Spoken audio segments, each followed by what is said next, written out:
Allahu Allahu Allahu Allah Allahu Allah. A'udzu billahi minasy syaithanir rajim.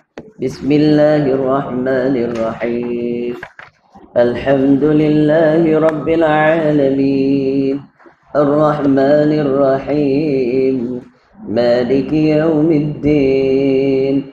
إياك نعبد وإياك نستعين اهدنا الصراط المستقيم صراط الذين أنعمت عليهم غير المغضوب عليهم ولا الضالين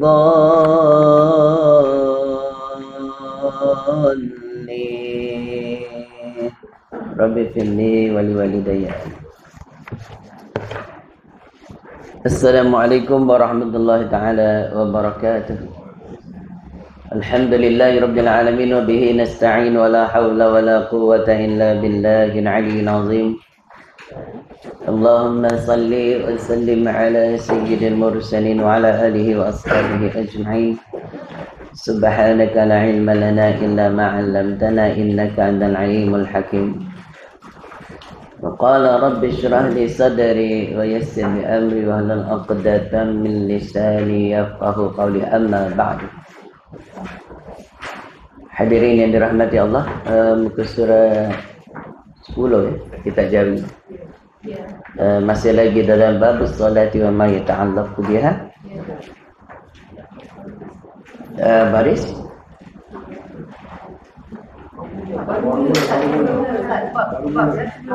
baru belum baca lagi. Baik, kita rumi 31. Baik, kita rumi 31. Bismillahirrahmanirrahim. Qala musannif rahimahullah ta'ala babus salati wa ma yata'allaqu biha. Babus salat ini suatu bab pada menyatakan sembahyang dan menyatakan sesuatu yang bertakluk, yakni yang berhubung dengan sembahyang, ini dengannya dengan sembahyang. Ambil sikit, babun isim, as-salat isim. Mana tahu babun tu dia asalnya babun tu jadi babu sebab ada alif lam tu. Di kaedah dia, kaedah bahasa Arab ni dia panggil kaedah nahwu ni, apabila pertemuan dua kalimah isim, pertemuan dua kalimah isim, kalimah pertama tak ada alif lam, babul, tak ada alif lam situ. Kalimah kedua ada alif lam, dua-dua isim, maka dinamakan dia idhafah. Idhafah nama dia. Mana idhafah tu? Asal-asalnya kalau isim ni duduk pada pangkal ayat dia jadi mubtada. Contoh al-lughatul arabiyyatu. Al-lughatu tu panggil mubtada. Arabiyyah dipanggil khabar. Tapi dekat sini bila kita panggil dia idhafah, maknanya dia dua kalimah yang bercantum. Kalimah pertama dia panggil mudhaf, kalimah kedua dipanggil mudhafun ilaih. Jadi kita tahu walaupun dia tak ada baris itu, kita tahu mana nak letak baris dia. Babus salati tu nahwu. Tak boleh baca babus salatu. Bismi asalnya ismun. Ismun tapi jadi ismi, baca mi. Kenapa? Kerana sebab rubah tadi. Panggil ba tu harfu jarrin. Dia huruf jar, kerja dia membaris bawahkan akhir kalimah isim. Jadi bismi. Tak boleh baca bismillah, salah. Okey, baik. Sikit-sikit lah kita masukkan. Bukan nak kelai nahu kesannya. Baik, wa tu panggil, kita panggil wawul ataf. Sebab tu dia pasang makna kat sini. Suatu bab pada menyatakan sembahyang dan menyatakan lagi. Mana ada menyatakan kalimah situ, tapi dia maknanya, dia pasang makna ni mana kita panggil apa? Ataf pada kalimah ayat sebelum dia. Itu sebab dia kata pada menyatakan juga suatu, ma tu suatu. Waw tu dan. Yata'allaq maknanya yang berhubung. Biha dengannya dengan semayang tu. Jadi dia nak buat pendetailan tentang solat lah. Kata dia, inilah rukun Islam yang kedua. Yakni inilah solat tu. Rukun Islam yang kedua daripada yang 5. Daripada 5 rukun Islam, maka yang kedua ialah bab solat.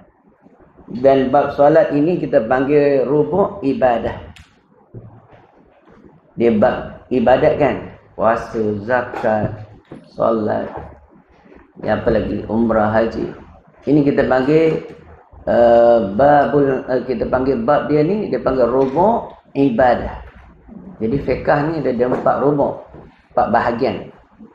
Bahagian pertama ibadat, yang kedua muamalat, yang ketiga munakahat, yang keempat jinayat. Jadi Islam lengkap lah. Islam is the way of life lah. Maknanya setiap perbuatan kita Islam.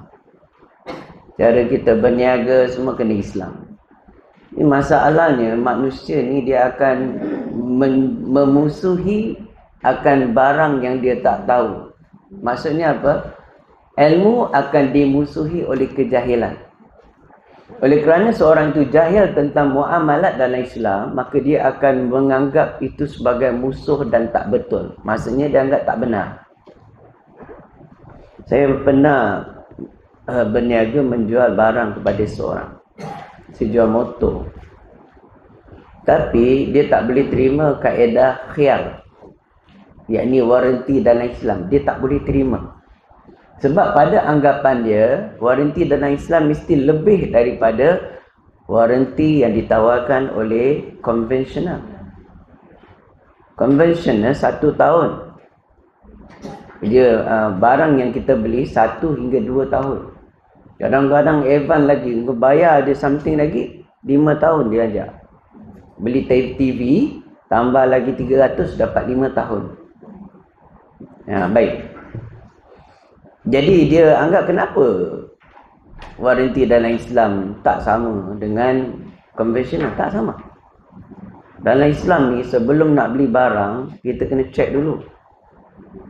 Baik, tuan yang punya barang, dia pun barang tu kadang dia bukan mahir semua yang ada dalam barang tu. Dia tahu jual. Dia cakap apa yang dia tahu. Lebih lagi kalau barang tu barang second hand. Dalam Islam, kalau barang second hand, pembeli wajib tengok segala aib dia dulu. Sebab itu dia diberi peluang 3 hari untuk mengguna pakai dia. Barang second hand, bukan barang baru. Barang baru pun sama, ada. Tapi maksudnya barang second cerita dia. Bila saya jual barang second, pembeli ni saya bagi dia pakai 3 hari tanpa bayaran. So dia pakai motor saya tu, dia jalan-jalan 3 hari. Pergi balik kampung, pergi KL, pergi jalan mana semua, okey lah. Kemudian dia telefon. Ustaz, ada mana? Saya nak bagi duit ni. Kata tengoklah apa silap dia semua. Saya pula, kita penjual motor, kita ni tak boleh ingat semua mileage yang ada dekat motor tu.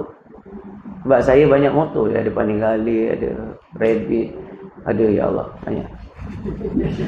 Saya tak ingat mileage tu pun. Dan motor yang saya jual ni pun motor kawan. Kawan yang nak pakai duit saya beli, saya jual balik motor ni. Setelah ada dekat saya beberapa tahun, 3 tahun. Dia jual sebab PKP, dia tak ada. Jadi saya kesian saya beli. Jadi bila saya jual dekat dia, saya suruh dia check. Saya cakap, mileage dia berapa? Mileage 30 lebih lah. Sebab saya nampak figure tu 30 lebih. Jadi okey, 30 lebih. Dia tak tahu yang figure tu ialah MPH. Dia bukan KMH. Jadi apa berlaku ialah mileage, kalau ikut kamus, mileage ialah MPH. Pengiraan batu, dia bukan kilo. Sebab dia orang putih, dia ialah MPH. Jadi saya cakap tu betul juga. Walaupun yang saya masukkan ialah KMH. Okey, jadi itu bukan isu dia. Isu dia bila kita dah jual, dia ada 3, sebelum jual 3 hari dia dah test. Dia puas hati baru dia akan bayar lah. Okey, Ustaz ni deposit. Minta deposit 15, bagi 5 je. Nanti saya dalam minggu ni saya bagi lagi Ustaz.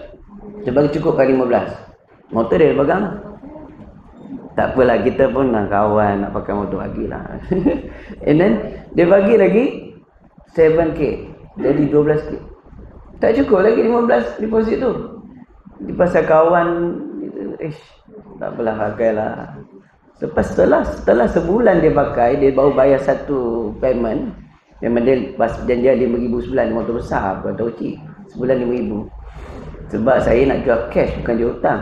Tapi pasalkan dia ni nak sangat kesian kawan kita, hati bagilah. Bagi dia rasa nikmat dunia jugalah. Dia nak guna untuk dakwah, kata dia. Bagi. Setelah dia pakai sebulan lebih, iaitu 47 hari, tak termasuk hari yang dia test 3 hari, 50 hari dia pakai lah. Dia pulang balik motor, Ustaz, mileage tak betul. Cakap, betul lah mileage dia. Ustaz tekan, dia tekan. Ustaz bagi tahu tu ialah MPH. Mana saya tahu motor tu meter dia ada MPH. Dia RC, dia MPH, RC import. Jadi dia MPH, dia bukan KMH. Yang saya pandang tu ialah MPH. Saya ingatkan KMH. Jadi bila dia tanya mileage dia berapa, saya kata 30 lebih lah. Bila tekan pada KMH dia jadi 50 lebih. Jadi dalam Islam sebenarnya, lepas kita bayar, kita beli, kita dah akad beli, dah deposit lah. Tak kira lah beli cash ke hutang ke, kita tertakluk pada khiyar majlis. Satu, selagi awak belum keluar bangunan tu, awak boleh pulang balik duit. Kalau bangunan Tesco kan, besar kan, awak beli dekat kedai lain, tapi awak masih dalam Tesco, pergi makan dulu kat food court, fikir balik, alamak rugi belilah. Boleh hantar balik dan pembeli wajib terima. Penjual tu dia kena terima, dia kena pulang balik duit. Itu panggil khiyar majlis. Selepas daripada itu, kita keluar daripada bangunan, kita ada 3 hari khiyar ain. 3 hari. Ni tak termasuk 3 hari yang kita bagi test tu. Dia dah boleh tengok apa nak buku, nak tengok ejen apa, dia boleh tengok dah. Takkan dia bingai sangat tak tengok. Okey, baik. Jadi dia 3 hari tu dia ada khiyar ain. Jadi dia kat rumah dia sambil basuh motor ke, dia boleh tengok, alamak rantai ni karat lah, aku tak nak lah hantar ni. Dia boleh hantar balik, minta waranti untuk rantai. Okey, tapi dia setelah 3 hari, selepas 3 hari, hari keempat katakan, baru dia nak kata, ni rantai rosak lah, ni fork tak bagus lah, fork tak elok lah. Dah tak boleh dah. Khiyar aid tu dah habis. Khiyar, waranti dia habis dah. Dia bukan garanti, dia waranti. Jadi apa dia jadi? Dia tak boleh hantar. Motor tu dia tak boleh hantar. Dia kena habiskan bayaran. Tapi pasal dia tak tahu hukum, dia hantar. Bila dia hantar, dia nak deposit. Apa yang boleh kita buat? Sebagai pembeli, kita tak boleh menganiaya dia. Okey, dia hak deposit. Deposit tu kita boleh pulang, tapi dengan cara kita. Macam mana tu? Kita tolong jual motor dia. Dapat hasil daripada jualan, kita boleh bagi dia deposit dia. Tapi yang dia dah pakai, yang dia dah lanyak 47 hari ke 50 hari ni, kita kira aib yang sampai dekat kita. Apa yang kurang, apa yang rosak motor tu, kita tolak. Lepas tu, hari yang dia pakai, hendaklah dikira sewa. Sebab dia pakai tayar habis hilang, motor punya kebaikan hilang, banyak benda akan jadi kurang sebab benda dah pakai. Kita pakai. Jadi kita kat situ kiraan dia. Jadi dia tak boleh terima ni. Dia tak boleh terima. Dia anggap kita menzalimi dia. Kan, jadi itu masalah dia, sebab dia tak tahu hukum khiyar. Tak berhak untuk tuntut penjual, tak boleh. Menzalimi penjual lah. Awak dah pakai barang dia, awak tuntut dia. Dia ingat kan segi conventional kan dia ada setahun. Kalau barang-barang second hand biasa, second hand pun tak ada berhenti kot. Kan, ya, ini tahu jadi bangsa apa. Pak Lebay ke, Pak Lebay ke daun ni. Dia belajar tanah, jadi dia suka menyalahkan ilmu. Jadi ingat, ilmu akan dimusuhi oleh kejahilan. Itu bahaya. Bahaya. Wallahu alam. Itu intro pada pagi ini. Barulah masuk. Qala musannif rahimallahu taala. Baik.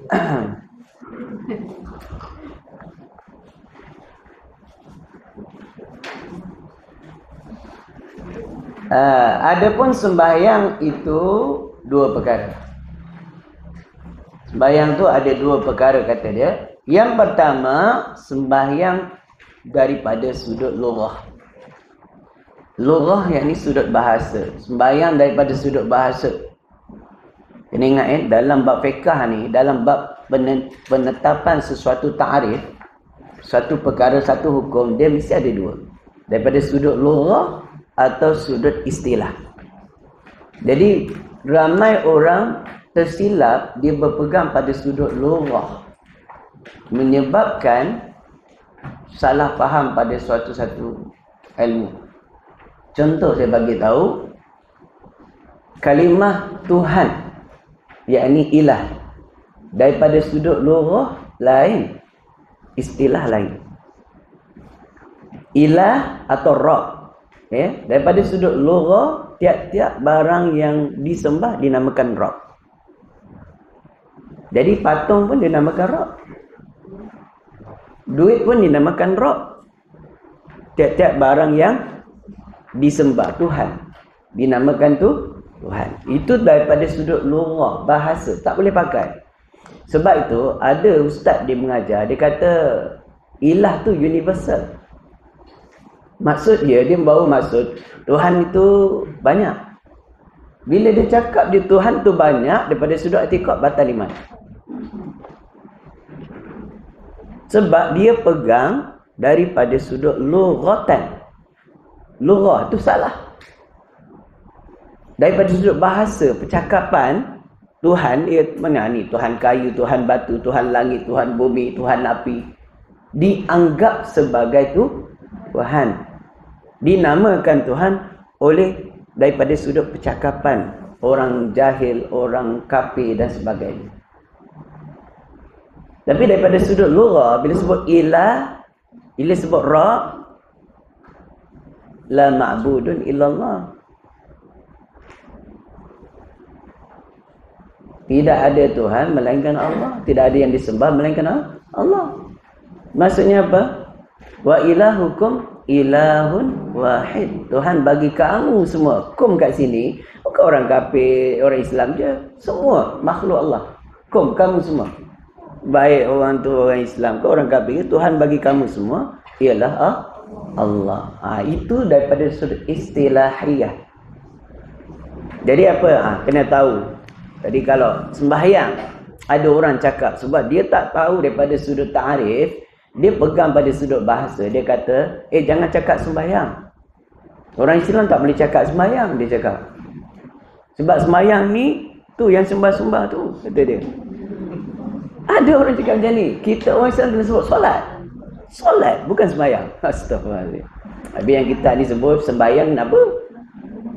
Jadi dia tak faham dia sudut ta'rif. Jadi ni dia. Baik, apa dia ta'rif? Dan yang keduanya, sembahyang daripada sudut syarak atau istilahiyah. Syar'i atau istilahi sama. Dan makna sembahyang pada lughah itu dia nak urai, iaitu minta doa mata-mata, yakni semata-mata. Yang kata pray, orang putih pun cakap doa pray.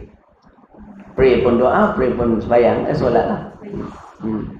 Jadi dalam Islam juga, kalau daripada sudut lughatan, sembahyang tu ialah doa.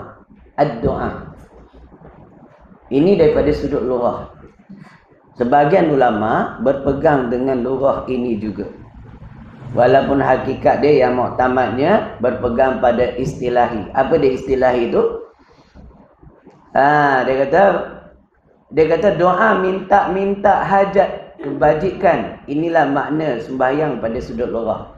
Dan ada pun makna, yakni makna yang dikendaki di sini ialah ta'arif sembahyang pada sudut syarak atau istilah. Apa makna istilah? Istilah ulama fuqaha. Itu masuk istilah. Iaitu yang dikata oleh Imam Rafi'i. Kata Imam Rafi'i radhiyallahu an, aqwalun wa af'alun muftatahatun bitakbiri wa mukhtatamatun bitaslimi bi syurutil makhsusati. Itu dia. Artinya kata Imam Rafi'i, maksud sembahyang daripada sudut istilah, daripada sudut syarak, bermula makna sembahyang pada syarak itu iaitu beberapa bacaan dan beberapa perbuatan yang dimulai dengan takbiratul ihram dan disudahi dengan salam dengan beberapa syarat yang tertentu. Itulah makna solat. Dimulakan dengan takbiratul ihram. Manalah takbir tu? Allahu Akbar, tu lafaz. Dengan lafaz Allahu Akbar, itu bagi takbiratul ihram. Dan disudahi dengan beri salam. Beri je salam, habis dah sembahyang. Jadi kalau imam dah beri salam, boleh tak kita sujud sahwi?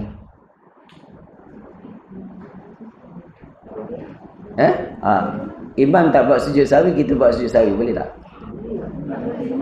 Dia asal masail mengikut imam wajib. Dia panggil syarat sah qudwah. Tapi tiba-tiba imam pagi tu tertinggal doa kunut. Doa kunut rupanya sunat abad. Dan sunat digantikan dengan sujud sahwi. Imam tak buat sujud sahwi, imam sujud je. Jadi imam terus bagi salam. Imam bagi salam, makmum tu boleh tak dia sujud? Itu soalan dia. Kan? Imam dah bagi salam, dia mesti ikut. Baik, Haji cakap mesti ikut. Lagi? Imam dah bagi salam, imam dah tak ada hubungan dengan makmum dah. So imam nak buat, boleh tak? Baik. Daripada pandangan kita lah. Kita dah wajib ke imam, imam tak buat, tak payah buat lah. Kan? Dia sebenarnya dalam bab sujud sahwi ni, memang ada sujud sahwi yang imam buat, ada yang imam buat kita wajib buat, bukan sujud sahwi. Ada perkara yang imam buat kita mesti ikut imam. Contohnya imam sengaja tak buat tasyahud awal, dia terus dia bangkit rakaat ketiga, makmum wajib tinggalkan tasyahud awal, ikut imam, sebab dia masih dalam solat. Okey. Tapi dalam bab sujud sahwi, kerana meninggalkan doa kunut tadi, imam beri salam dah. Bila imam beri salam, makmum ada dua pilihan. Dia nak ikut imam boleh, dia tak nak ikut imam, dia nak sujud sahwi pun boleh. Itu dalam bab itu boleh. Ya. Ya, dalam bab selepas imam beri salam. Baik. Kalaulah imam tak sujud sahwi, imam terus bagi salam, makmum sebut subhanallah. Makmum yang sebut subhanallah tu kena tunggu imam. Sebab imam beri salam dah kan, imam masuk balik dalam sembahyang boleh. Dan sujud sahwi wajib makmum ikut imam sujud sahwi. Makmum yang sebut subhanallah saja. Dan makmum yang lain lah, kalau tengok imam ni masih masuk dalam, imam sujud je sahwi, makmum baru wajib ikut sujud sahwi. Lepas tu beri salam. Sampai macam tu sekali. Walaupun tentang perkara sunat. Jadi itu dia. Jadi perbahasan bab sujud sahwi itu tadi, jika sekiranya imam itu tidak mahu buat sujud sahwi, sama ada dengan sengaja ataupun dengan terlupa dia, maka makmum ada pilihan. Nak buat pun boleh, tak buat pun boleh. Tak perlu niat mufarakah, tak perlu. Sebab dia imam telah beri salam. Itu je sebab dia.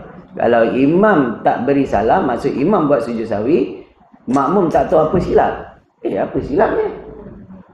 Makmum tak tahu apa silap pun. Yang silap imam, makmum tak silap. Tetap makmum wajib sujud sahwi. Sebab apa? Sebab imam telah sujud sahwi. Kalau imam buat, makmum wajib buat. Baik. Qala musannif rahimahullah. Baik, aqwalun wa af'alun. Jadi maksudnya persoalan dia lagi, fiqh ni dia panggil ilmu masail. Inilah ilmu masail. Kalau yang kita baca ta'lim tu, dia panggil ilmu fadail. Fadail amal lain, masail amal lain. Antara dua ilmu mana yang lebih afdal? Qala Nabi sallallahu alaihi wasallam, afdalul ilmi Tiba. Fadlul ilmi khairun min fadlil ibadah. Kata Nabi SAW, kelebihan ilmu mengatasi kelebihan ibadat. Jadi fadail ilmu dengan fadail amal ni, mana ya, ilmu fadail dengan ilmu masail ni lebih afdal. Tapi antara kedua ni baiklah, jangan tinggal, tidak, dua baik. Tapi ada orang dia nak baca fadail amal je, ngaji tak nak. Tak boleh. Dia fadail amal tu menggalakkan kita untuk beribadah. Seronoklah dengar baca tasbih la subhanallah walhamdulillah wala ilaha illallah Allahu akbar 10 kali. Allah akan mewakilkan 200,000 malaikat mengiringi perjalanan kita. Kalau kita pada hari itu, dia akan bersama jadi hafazah, menjaga kita. Tu amalan dia. Bagi Tok Romo tu amalan dia. Sebelum dia nak pergi rumah nak berubat orang, baca ayat kursi semua, baca tasbih. Bila dia datang tu, malaikat sekali datang. Belum sampai rumah kawan tu, setan lagi dah. Tu rahsia dia. Baik.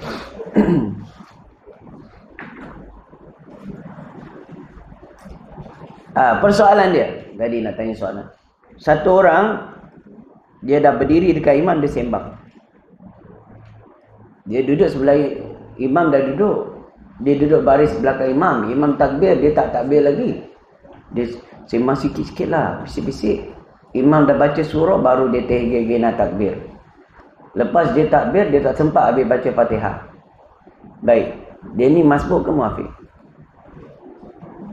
Kalau dia takbir sama imam tadi, dia dapat Fatihah semua. Tapi sebab dia lambat menimbang dengan imam kawan, imam dah baca surah, baru dia takbir. Tiba-tiba tak dapat habis Fatihah sebab dia lambat takbir tadi tu. Dia ni masbuk ke muafiq? Tu dia. Ni hari dia orang kena pula. Saya tanya orang. Jawab je, salam tak apa, ilmu. Masbuk ke muafiq? Ada yang kata muafiq. Mana yang masbuk? Muafiq. Ada yang kata lagi? Ada yang kata masbuk? Baik. Yang kata masbuk, baik. Dasar dia senang je. Dia belum solat. Dia belum takbir, dia belum solat. Itulah tarikh tadi. Bila dia takbir, dia dah solat. Barulah boleh dikira dia masbuk ke muafiq. Dapat habis Fatihah? Tak dapat. Masbuk. Kalau dapat, muafiq. Tu dia. Tu yang senang. Kita kena main macam tu baru senang. Ya. Qala musannif. Jadi sebab ada ustaz cakap dia tu kategori muafiq. Jadi itu fahaman itu bukan mazhab Syafi'i, itu Wahabi. Fahaman Wahabi tak boleh pakai. Pasal orang belum solat, cerita apa? Orang tu belum solat, mana ada hukum masbuk muafiq kat situ.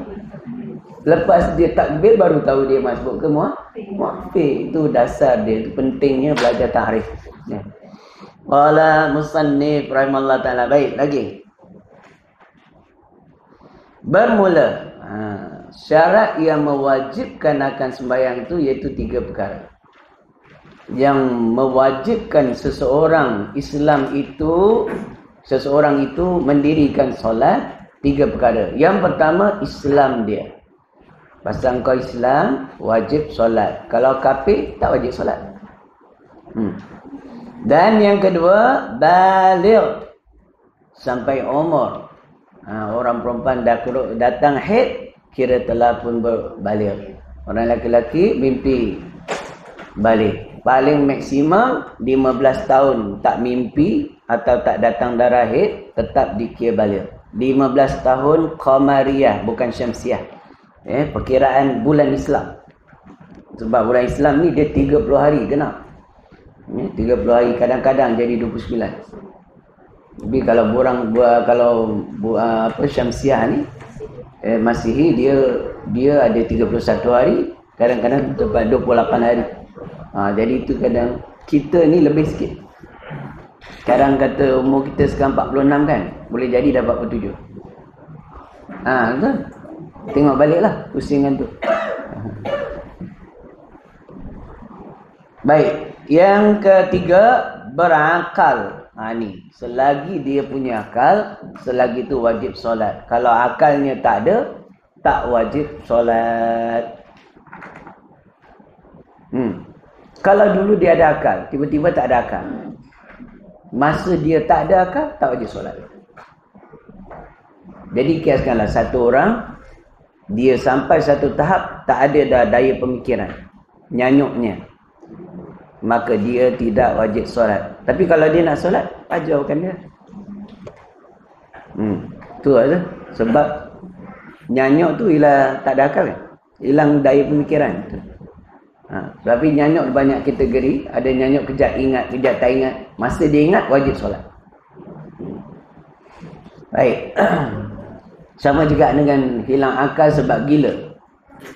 Waktu dia gila, tak wajib solat. Bila hilang saja gila dia, wajib dia solat. Dan begitu juga hukum dia, satu orang yang hilang kesedaran panca indera dia, iaitu akal dia, dengan sebab fana. Kat sini kupasan dia agak dalam sebab tak faham dia, orang kata sesat. Apa dia fana? Daripada sudut tauhid, fana tu binasa, satu sifat yang mustahil bagi Allah Ta'ala, tu lain. Tapi daripada sudut sufi, daripada sudut tasawuf, fana'un, yakni mereka yang telah fana' billah, mereka yang telah hilang kesedaran panca indera diri dia di dalam lautan makrifat kepada Allah. Ini satu bab lain. Waktu itu dia tak sedar diri dia siapa, akal dia bukan lagi, tiada daya pemikiran ketika itu, walaupun dia ada akal. Tapi sebab apa? Sebab dia telah hilang kesedaran itu semua. Dia duduk tu dalam keasyikan bermakrifat dengan Allah. Ini satu zauq, satu rasa yang tak boleh digambarkan dengan kata-kata. Tapi kita tahu, ulama kata orang ini orang yang seolah-olah hilang akal dia, dengan kesedaran zahiriah dan batiniah hilang. Sebab apa? Yang dia ada ketika itu di dalam lautan makrifat, keasyikan. Orang yang tahap asyik dunia pun, kalau dia bercinta sesama dia lupa daratan. Dia tak tahu dia tua tu. Satu. Dia tak tahu anak dia ramai. Dia tak tahu bini dia cantik. Dia nampak orang yang dia cintai lagi cantik. Tapi bila kita compare lah, dia ni macam pecah rumah. Tapi orang suka. Dia, mata dia dah asyik dengan nafsu. Dia lupa diri. Itu dunia. Yang ini orang yang asyik dengan Allah ni, dia luar biasa. Sehingga Nabi kata, asyaddul a'mali zikrullah ala kulli hal. Sedahsyat-dahsyat amalan, asyaddu tu paling dahsyat amalan ni di sisi Allah tu, ialah orang yang mengingati Allah di setiap hal kehidupan dia. Yakni senat, zahir, batin, semua dalam keadaan mengingati Allah. Jadi dia ni berjalan tapi dia tak sedar dia berjalan. Dia bersembang, dia tak sedar dia bersembang. Tak tahu apa dia sembang. Dia bercakap dengan Allah, melihat dengan Allah. Maksudnya apa?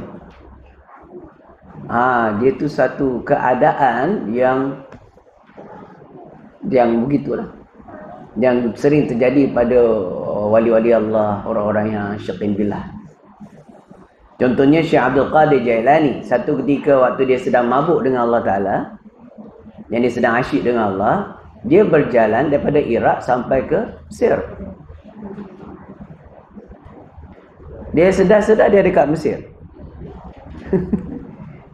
Macam mana dia jalan tu? Macam tu keadaan dia satu ketika. Itu baru makam, dia panggil makam Sakar. Satu tingkat bawah daripada Fana' Billah. Lepas itu masuk Fana' Billah, masuk Baqa' Billah. Ini diterangkan Imam Ghazali rahimahullah dalam kitab dia. Jadi yang tu kena ngaji kesufian lah. Jadi orang yang macam ni juga daripada sudut fiqh macam mana kita nak lagakan? Sebab ada orang kata fiqh dengan tauhid tu fiqh dengan sufi tu dia bercanggah. Tak bercanggah. Dia saling melengkapi. Sebab tasawuf ni, sufi ni mencantikkan syarak, mencantikkan fiqh. Jadi waktu seseorang itu, saya bagi satu contoh, dia sedang asyik berzikir dengan Allah, dalam keasyikan dia hilang kesedaran diri. Sebab hati dia dipenuhi dengan makrifat pada Allah. Tahap makrifat beza. Rendah lain, tengah lain, atas lain. Dia tak sedar dah. Maka dia berzikir tadi lepas maghrib. Dia sedar pukul 8. Isyak tak solat, subuh tak solat. Pandang zahir kita, hukum zahir kita sesat lah kawan ni. Mana ada Nabi tak pernah sembahyang? Nabi dia duduk maqam baqaq billah, dia insanul kamil. Sebab dia rasul. Dia tak lalu makan sakar, makan gila tu. Sakara tu mabuk gila dengan Allah tu tak ada. Dia tak lalu. Tapi dia terus, dia insanul kamil. Jadi macam mana nak hukum orang ni? Segi fiqh salah. Wajib kan solat isyak. Kenapa kau tak solat? Subuh. Pasal tak solat. Wajib solat. Tapi bila kita lagakan, fahami keadaan dia yang hilang kesedaran panca indera akal dia. Seperti orang yang sedang koma. Orang koma tu mati ke? Tapi akal dia function. Tak function, dia duduk alam lain kan. Jadi macam tu keadaan dia. Jadi dalam fiqh, dia ada akal ke tak ada akal ketika itu? Ada akal tapi tak function. Sama orang koma, dia ada akal tak? Ada tapi tak function. Baik. Bila dia tidak function, akalnya seolah mana tiada daya, tiada kemampuan untuk berfikir ketika itu. Sebab orang yang fana bila ni, dia tak ada kemampuan untuk fikir lain daripada Allah. Tak ada. Dia tak boleh fikir pasal diri dia. Tak ingat semua. Semua Allah. Maka boleh kita masukkan kategori dia orang ni gila. Daripada sudut fiqh. Bila gila, terangkat solat. Terangkat segala hukum syariah, taklif. Andai katanya fana billah tu ialah seperti orang gila. Tapi kalau andai kata tidak seperti itu, sebab kita tak pernah fana kan. Maka solat tetap wajib dikerjakan selagi ada akal. Itu juga orang yang sakit sangat ni. Dia sakit tengah tanpa tak boleh tahan sakit ni. Denyut kaki dia. Kaki orang kecil manis. Kalau dia dah menanah tu, dia dah berdenyut-denyut dah hitam tu, dia punya sakit, ya Allah, sampai orang sanggup potong lah buah. Nak hilangkan sakit tu, potong aje lah. Tak ada kaki pun tak apa. Sakit sangat. Saya sembang dengan orang sakit kecil mani yang kena sakit ni. Hitam dah kaki dia kan. Doktor dah kata ni lah, sel dah mati dah habis. Dia punya sakit. Denyut dia tu, sarap dia, ya Allah, hilangkan pun tak apa, aku redha. Nak menanggung tidur tak boleh, apa makan tak boleh, semua tak boleh. Dia ada akal lagi tak? Ada. Wajib solat. Tak boleh tinggal solat. Sakit pun kena solat. Walau sehabis-habis sakit sekali. Subhanallah. Jangan bermudah dengan solat ni. Alamak, aku baju kotor lah, nyai, tak boleh solat lah. Jangan. Usaha cari baju, belilah. Beli kat tanda, pergi kat pasar raya, beli. Tak basuh, tak apa baju tu. Ada najis nampak? Tak ada. Dia mana ada air lalu Ustaz? Mana kita nampak najis? Fiqah kan? Tak nampak kan? Pakai je baru tu pun boleh lah solat. Dia dah pijak ke apa, tak ada najis, boleh solat. Macam tu. Ini tak boleh mudah-mudah. Tak apalah aku kodok lah kat rumah ni, terlewat lah ni, tak apalah aku kodok. Tak boleh. Macam tu. Dosa. Sampai macam tu sekali dia kena memberati soal solat ni. Sebab dia hukum nombor 2, tapi dia paling besar dosa kalau kita tinggalkan. Qala musannif rahimahullah ta'ala lagi. Sila. Akal. Ada sifat contoh lah, demensia. Apa tu? Demensia. Amnesia. Nanti kalau macam tu lah, dia biasa jual dah tinggi ke lah. Oh. Dia seketika je, dia tak lama seketika. Hilang. Memang dia pandang lah. Oh, okey. Jadi maksud saya nak tanya segi hukum lah. Balik ke hukum tadi kata akan mana dah jatuh lah hukum fikah dia kan, hukum itu lah. Ya. Tapi berlaku seketika. Kalau seketika tak. Seketika itu maksudnya macam mana nak kata? Berapa minit? Mungkin dalam 5-10 minit lah. Dia hilang akal dia. Tak boleh ingat. Memang dia pandang pun lah. Okey. Tapi soalan saya, kalau semain tak apa, ada waktu panjang. Dia dah sedar, dia boleh. Tapi contoh tawaf. Dia dah tawaf yang ketiga. Yang ketiga tu dia berlaku demensia tu. Okey, bagus. Bila dia sedar, hendaklah dia mengambil air ismail. Ya. Ambil air ismail dan pergi dekat mana tempat yang dia berhenti tadi tu. Ambil belakang sikit, sambung. Ulang balik, ketiga ulang balik. Ya, sama hukum dia dengan orang terkentut tengah tawaf. Itu asal mazhab Syafi'i lah. Dia tak sama dengan hukum tersentuh. Kalau tersentuh, boleh taklid. Boleh taklid mazhab. Tak batal. Tapi kentut batal. Kentut tak ada maaf bagimu. Kentut kena keluar. Nanti sampai balik dekat tempat kita tu, anjak ke belakang sikit, kita mula balik. Dia tak perlu mula daripada satu. Kalau ada tiga, sambunglah. Jadi kalau orang seketika hilang akalnya seketika, kalau dia ada wuduk, wuduknya batal. Kalau dia tengah solat, solatnya batal. Kalau dia tengah tawaf, tawaf dia batal. Batal kat situ. Pusingan tu. Dia kena batal dekat situ, dia kena ambil wuduk, dia sambung balik. Boleh. Baik. Kemudian kalaulah dia tu ketika sedang berpuasa, puasanya kira batal. Itulah kalau hilang akal tu. Hilang akal tu menyebabkan puasa dia batal. Tak sama dengan orang tidur. Kalau orang tidur, akalnya ada, cuma tak akalnya rest, tak fungsi, tak berfikir. Ada orang tidur akan boleh fikir ke? Jadi dia maafkan walaupun tidur sampai lepas maghrib sekalipun, puasanya sah. Tak perlu qada. Dia bangun pukul 8 baru nak buka. So dia punya puasa tak payah qada. Puasa dia sah. Walaupun dia tidur lepas subuh. Habis. Qala musannif rahimahullah ta'ala. Bagus soalan tu ya. Saya suka macam ni. Ngaji fiqh dia memang kena banyak soalan.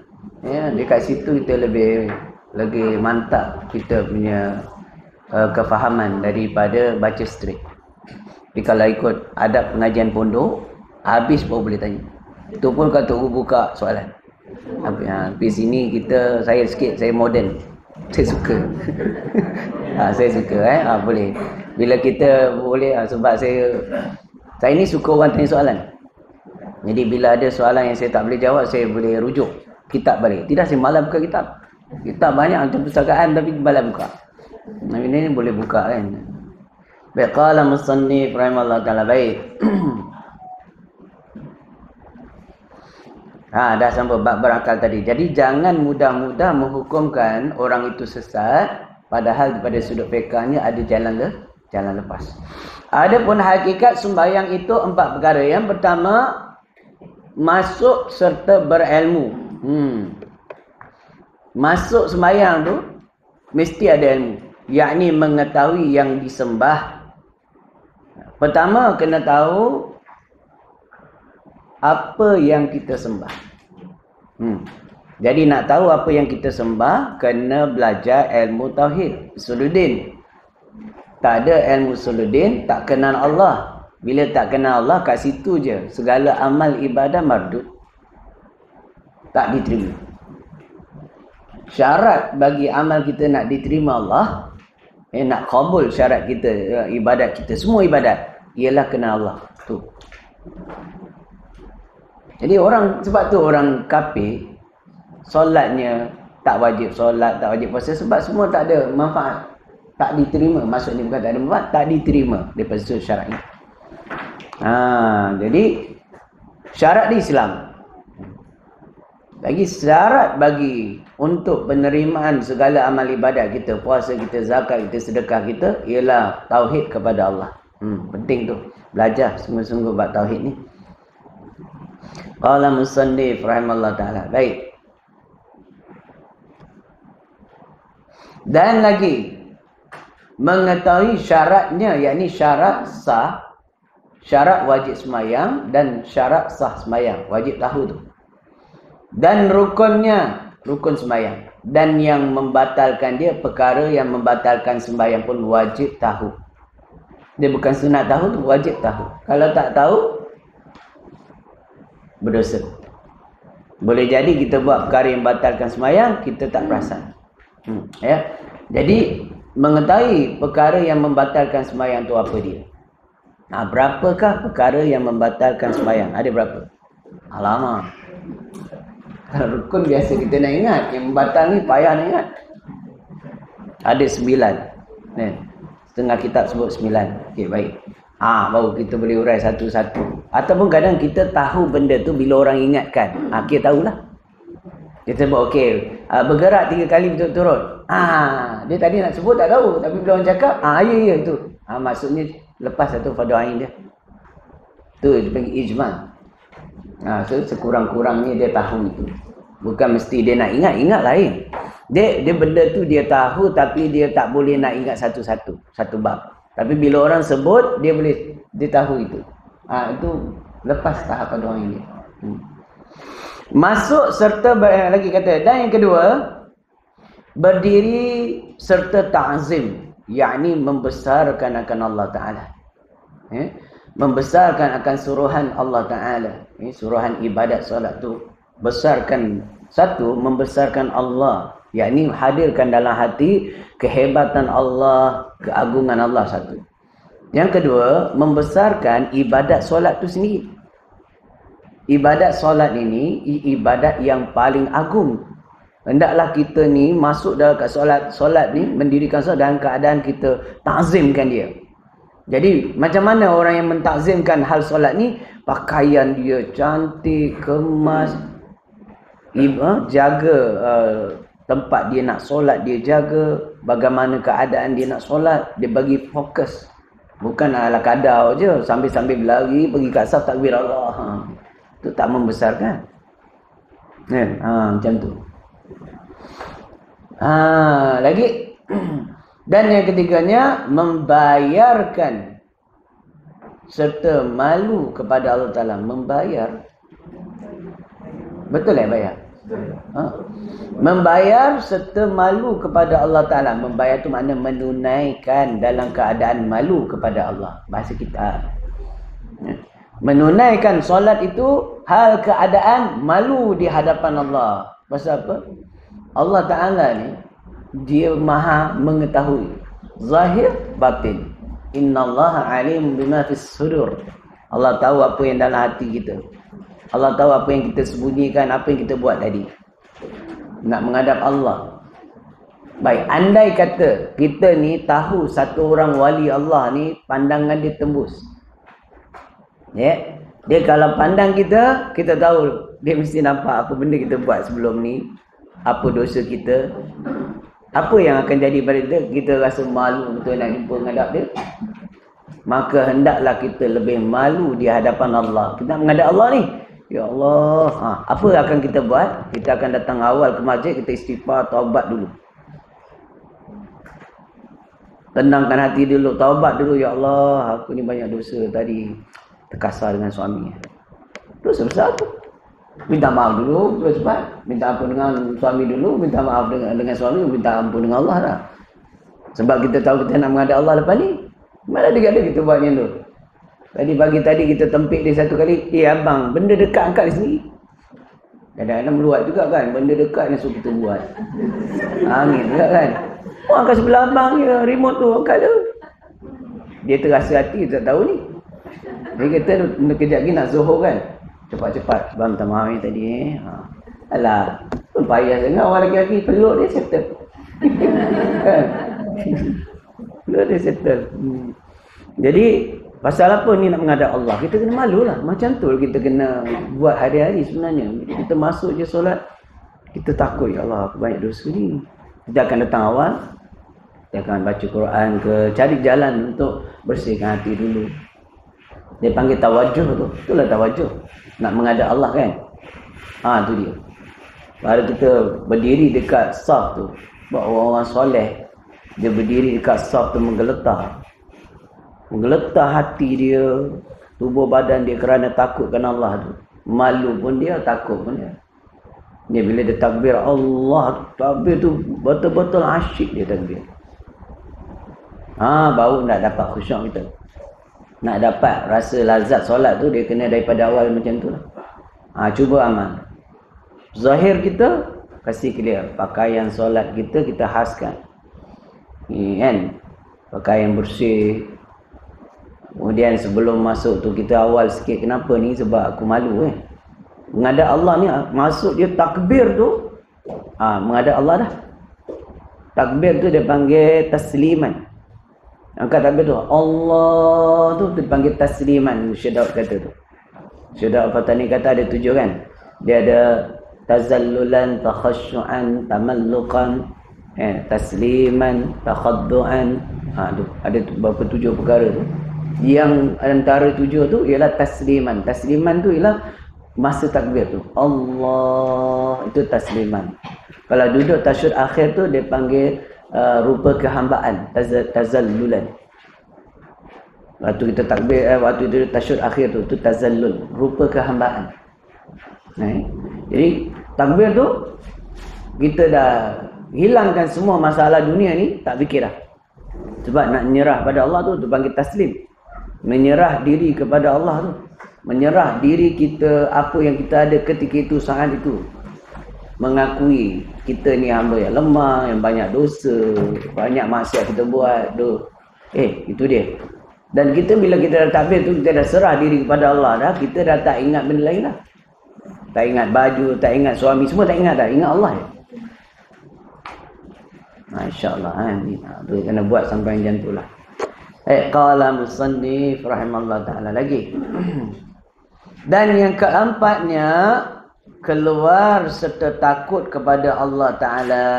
Yang ni keluar tu, beri je salam dalam keadaan takut dengan Allah. Macam nak buat ni? Kita sembahyang, masa mula kita fokus dengan ayat ke, dengan makna ayat ke, tadabbur makna ke, kita akan hilang waktu di pertengahan. Ingat Tuhan tu waktu pertengahan, hilang. Tapi pastikan sebelum salam kita ingat Allah dan takut. Datangkan takut tu. Tiba-tiba je kita datangkan takut sebelum salam. Bila kita bagi salam tu satu kemenangan kita dalam solat. Waktu kita diganggu oleh iblis dan syaitan yang berkepala anjing ni, menghasut kita waktu sembahyang sendiri, kita lupa Allah waktu solat tu. Tapi waktu sebelum salam kita ingat Allah. Ibarat kita sempurna sembahyang. Mula takbir, akhir mesti ingat Allah. Dan kata pengarang kita, hendaklah waktu tu kita datangkan takut kita, khauf kita dengan Allah Ta'ala. Pasal Allah melihat. Macam nak datangkan takut tu, tiba-tiba hadirkan dalam hati kita ni, ya Allah sedang perhati kita. Takut, dia datang takut. Lepas tu saya bagi salam. Itulah cuba ikhtiarkan. Lama-lama kita buat, insya-Allah dapat khusyuk. Khusyuk ni tak semudah yang cakap. Tapi itulah cara dia untuk dapat khusyuk. Kita cubalah insya-Allah taala. Biqala musannifu rahimahullah taala. Sembahyang bermula syarat dahulu daripada sembahyang itu, iaitu 5 perkara akan datang kita baca. Ada soalan tak? Ya. Solat pertama tutup makmum, dia gerak seiring dengan imam. Bukanlah sama tapi macam kejauh. Macam dekat tak? Ya. Kedua dia, macam mana dikatakan kita ikut imam tu, masa bila kita harus bertukar rukun-rukun. Adakah semasa imam dengan Allah, masa nak tukar rukun kepada kita sebelum akbar habis, dia dah berikut, ataupun ada imam sangat akbar, baru turun imam. Bagus soalan ya. Baik. Bagaimana cara kita menjadi makmum di belakang seorang imam lah. Jadi soalan dia, bolehkah seorang makmum itu mengiringi, seolah-olah mengiringi akan setiap rukun bagi imam?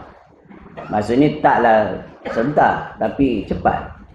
Bila Allahu Akbar dia pun belum habis bar lagi dia dah rukuk. Maka begitulah berlakunya setiap rakaat dia. Tapi dia tak potong imam lah. Kitanya perbuatan dia itu makruh. Kerana apa? Hendaklah makmum itu, soalan kedua dia punya jawapan. Hendaklah makmum itu menukar atau mengikut imam setelah habis lapas ra pada takbir imam. Contoh imam rukuk kan, Allahu Akbar. Dah habis bar barulah makmum Allahu Akbar. Sami'allahu liman hamidah. Sami'allahu liman hamidah. Setelah habis ucapan imam ketika membaca takbir intiqalat. Setiap rukun. Itu kaedah dia. Jadi kalau seorang makmum itu mengiringi imam ataupun kurang lambat sedikit daripada imam, sebelum imam habis takbir dia dah ikut, hukum dia makruh. Sembahyang dia sah. Cuma makruh. Kenapa makruh tu? Kurang cantik, kurang adab. Dia kurang adab. Dia bukan membatalkan. Jadi pastikanlah imam dah habis takbir, baru kita rukuk, i'tidal, sujud dan sebagainya. Allahu a'lam. Baik? Ya. Kalau selain Isyak, kita dah letih, duduk, kita pukul 4, pukul 5, 4, 10. Sebelum subuh lah kita solat. Sah solat tu, dan itu antara waktu afdal bagi solat Isyak. 5 suku. Jadi belum subuh lah sah sembahyang tu, cuma dah sampai waktu makruh lah. Kan kurang pahala dah tu. Hendaklah sembahyang 2/3 malam. Kalau orang perempuan sembahyang 2/3 malam bagus, sebab dia tuntutan jemaah tak ada. Tapi lelaki-lelaki dia ada tuntutan berjemaah, sunat muakkad. Jadi dia sembahyang berjemaah di masjid, nak kena cepat lah. Kalau mana ada orang sembahyang pukul 23 kan? Ni tadi? Ya. Yeah.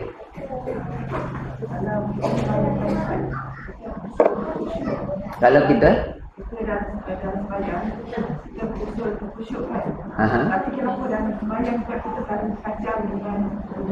selalu dunia datang kan? Waktu tu lah boleh menyelesaikan masalah dunia pula.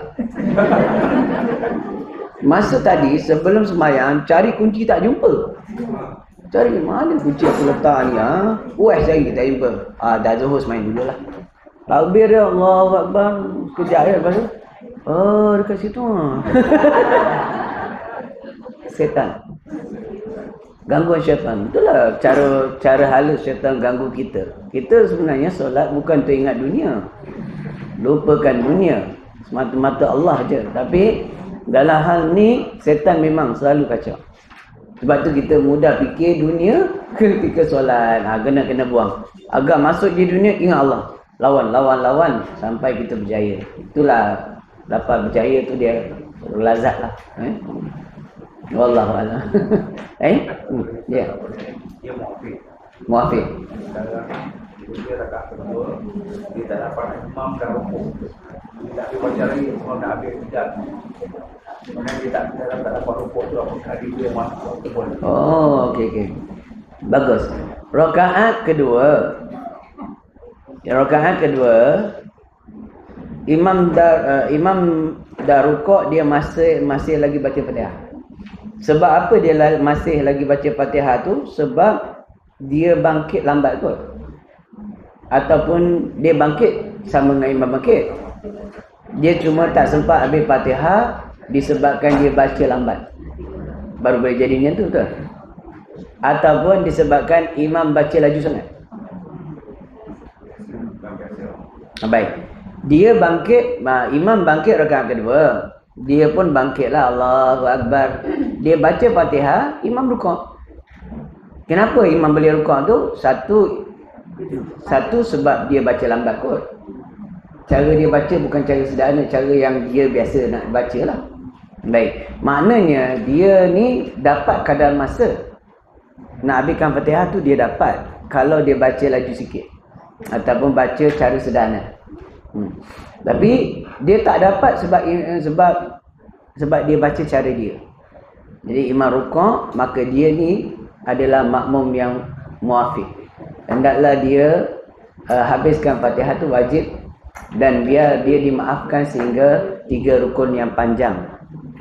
Lewat daripada imam sehingga 3 rukun panjang, 3 rukun panjang. Jadi rukuk 1 rukun, yang tidak tak kira, sujud 1 rukun lagi baru 2, duduk antara sujud tak kira, sujud yang kedua tu baru 3 rukun panjang. Dan selagi belum habis 3 rukun panjang tu, dia dimaafkan selagi dia belum masuk yang keempat. Itu kalau kebiasaan di situ lah. Tapi kan tengok dulu, kadang boleh rakaat ni dia boleh habis, ni kadang ada rakaat tu lah dia boleh sambung. Dia tidak konsisten macam kata biasa kalau lewat. Ya, itu base kepada kadar masa. Dia dapat ke tak dapat. Kadang-kadang dia bangkit lambat. Imam dah berdiri, dia agak sikit sujud lama sikit, dia pun bangkit. Bila dia bangkit, imam baca Fatihah je, tak baca surah ke, ataupun baca laju ke. Jadi masa dia bangkit, dia dapat berdiri dengan imam tu kurang daripada 25 saat. Kadar sederhana. Dia cuma dapat 20 saat je. Contohlah. Dia boleh rasa tu. Tanda dia baca sederhana, tapi cuma baca siratal lazim, imam dah rukuk. Dia makmum yang masbuk. Tak payah habiskan Fatihah. Dapatkan tomak nina bersama imam. Tapi dia baru nak tomak nina bersama imam, makmum bangkit, dia tak dapat tomak nina, maka rakaat tu bel. Dia kena tambah aturkan. Sebab dia bukan muafiq, dia masbuk. Itu kaedah dia. Kena tahu tu. Kadang-kadang kita 4 rakaat bukan konsisten. Dia boleh berlaku masbuk ke, semua masbuk boleh. Wallahu a'lam. Faham tak? Okey, baik. Kalau bukan saya pun ada. Jadi dia tadi ini kan tadi maafkan macam kita cakap. Kan dia di masbuk tadi tu kan. Okey, dia perkiraan dasar dia nak tahu kita masbuk ke muafiq ialah waktu kita takbir. Imam dah berdiri tak apa lah. Itu dia punya hal.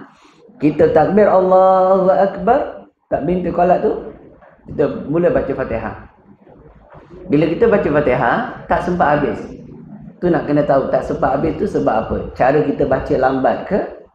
Atau kita baca standard sederhana, tapi tak habis. Kalau standard sederhana, tak habis, maknanya kita masbuk. Bila kita masbuk, kita tak perlu habiskan Fatihah. Kalau imam dah rukuk, kita dapatkan tomak ninah. Tiba-tiba kita baru nak rukuk, imam bangkit sebab dia tomak ninah dia sekejap. Tomak ninah kan subhanallah je tomak ninah dah. Tapi kita baru nak letak, dia bangkit. Makna tak sempat tomak ninah. Bermakna kita rakaat tu tak dapat. Jadi sembahyang kita masih boleh teruskan. Kita cuma wajib tambah rakaat. Wallahu a'lam. Naik. Banyak tengok kadang. Ya. Macam tadi dia kata waktu isyak terlalu berhenti, lepas tu kita semayang macam pukul 4 pagi. Boleh tak kita buat tahajud? Selepas isyak boleh. Buat isyak dulu, lepas tu buat tahajud. Boleh. Naik. Dia ada Yang 25 saat tu kita anggaran pada perkiraan orfiah. Senang je, buka keset Salman Al-Farisi, dia bacakan Fatihah sampai waladhdallin tu, tengok berapa second. Jadi kita pun kena belajar intonasi ataupun dia punya kaedah tajwid. dalam bacaan Quran ni dia ada tadwir sederhana. Dia ada tartil, tadwir dengan hadar. Ya. Ambil yang tengah. Kalau imam jenis cepat baca, kita pun boleh agak. Dia dah rukuk, kita jangan rukuk lagi. Tapi kan Fatihah. Yang Fatihah ada i'tidal, dia maaf 3 rukun. 3 rukun lah. Kalau semayang hari raya. Kalau tidak, kalau tidak, imam tak baca tak faham takbir 7 kali, 5 kali. Sekali je. Maka kita wajib ikut dia. Maksudnya bukan wajib ikut dia. Imam takbir, Allahu Akbar. Allahu Akbar, dia buat sekali je. Lepas tu Fatihah. Bismillahirrahmanirrahim, kita macam mana? Bila imam tidak buat kerjaan sunat, kita wajib follow. Sebab bila imam tinggalkan yang sunat, kita wajib follow dia. Dia tak boleh tak follow. Ada sunat je. Kalau kata dia tinggalkan pun sah main. Sah juga main kita. Yelah, setahun sekali lupa. Setahun 2 kali imam tu pun jalan kabur mamam. Ada yang buat, ada yang tak buat lah.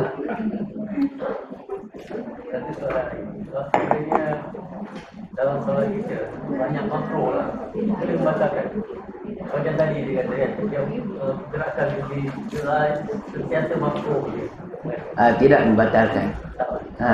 Cuma pahala, katakan pahala tu 100% lah. Tinggal 90, 80, tinggal telur. Habis dah semua makro ni. Ni ada pahala. Tapi Allah Ta'ala ni, dia maha pemurah. Dia kata, faman ya'mal misqala dzarratin khairan yarah.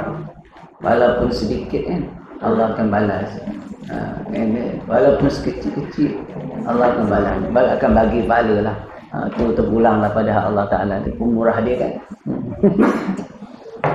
Ada ya Ibu? Apa yang hukumnya kalau seorang salat tapi dia tak faham, dia banyak masuk bacaan dia tak faham. Okey. Apa yang dia baca dia tak faham, macam burung kakak tu, hukum dia sah, tapi dengan syarat bacaannya betul. Bacaan rukun lah. Kalau tak baca langsung pun yang sunat-sunat tu sah juga sembahyang dia. Cuma meninggalkan yang sunat itu jadi makruh juga. Kan? Makruh ni apa? Tak berdosa tapi tak ada pahala lah. Ya? Ada lagi? Ibu sana? Tak ada. Iya. Jamak. Contoh kita jalan-jalan, saya nak solat jamaah tadi maghrib isyak. Tapi waktu tu genting. Maksudnya hujung maghrib. Jadi saya tak nak tengok waktu. Sejam dah saya sempat jamaah tu dalam waktu maghrib. So dah tadi lah maghrib isyak. Tapi tengah maghrib tengah akhir tiba dengan azan isyak. So niat saya macam mana? Menyejaskan tak niat jamaah? Saya kena teruskan ke atau teruskan je lah. Isyak. Dah masuk isyak lah maksudnya. Kan? Memang isyak dah isyak dah. Tak apalah. Lagipun yang isyak kita buat tu tak perlu niat jamak dah. Tak perlu dah. Saja aku sembahyang pada isyak 2 rakaat dikasarkan kerana Ta'ala. Cukup. Tak perlu niat jamak dah. Sebab jamak takdim dia berhajat niatnya ketika waktu pertama. Waktu pertama tu kena niat sebelum dan juga apa? Yang sama juga jamak takhir ni. Jamak takhir hendaklah dia berhajat niat syarat dia kepada waktu yang pertama. Jamak takdim pada pada solat yang pertama tadi kita dah masukkan niat jamak. Dalam solat tu kena masukkan niat jamak. Pada solat yang kedua isyak tak perlu masuk jamak dah. Memadai solat tu saja, cuma kalau nak qasar tak ada qasar. Baik, ya Ibu. Kalau belum kita niat jamak dia kita target mungkin sampai ada sebelum masa asal ada. Tapi dia sampai ada tu masih lagi waktu zuhur. Masih ada zuhur. Jadi kita tukar jamak boleh. Boleh. Janji ada waktu lagi. Sebab niatnya masih berlaku selagi ada waktu. Ya, kalau dah habis waktu tak boleh dah. Wallahu a'lam. Lain? Tadah.